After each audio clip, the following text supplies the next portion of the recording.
Tungkol sa panukalang pag-abyenda sa doble plaka law, napagkasunduan sa Bicameral Conference Committee ang pagkakaroon na lang ng isang plaka ng bawat motorsiklo at wala na ring RFID. Ang detalye sa Balitang Pambansa ni Daniel Manalastas ng PTV Manila.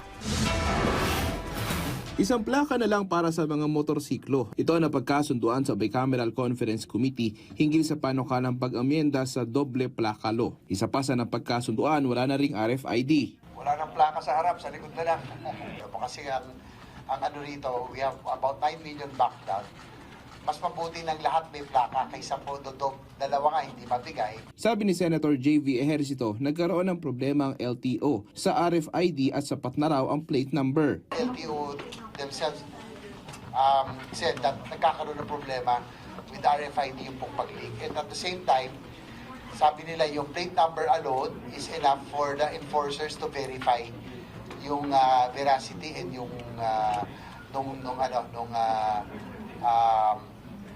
identification. Hinggil naman sa backlog sa plaka, Yung initial commitment was June 2025, but the more realistic commitment on the part of LTO is June 2026. sa pagdinig naman ng Senate Committee on Public Services, may mungkahi si Senator Grace Poe sa pagbuo ng isang advertisement. Ito'y pangontra sa habal-habal. Baka pwede kayong gumawa ng commercial na yung mga na-aksidente, literal.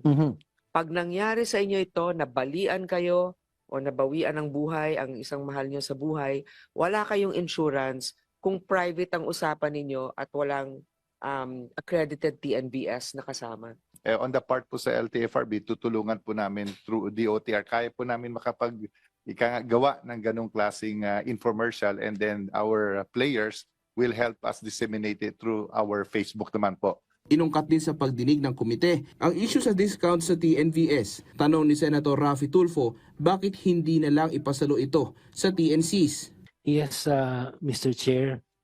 We're now drafting a memorandum circular which will be implemented this February, wherein all of the discounts will now be shouldered by the operator and by the owner of the app. Nalalaman pala nila yan na discounted pag halimbawa sinabi kung saan pupunta, alam mo sinabi ko ng school, estudyante ka. So mahirapan ka makakuha ng booking. Mula sa PTV, Daniel Manalastas, Balitang Pambansa.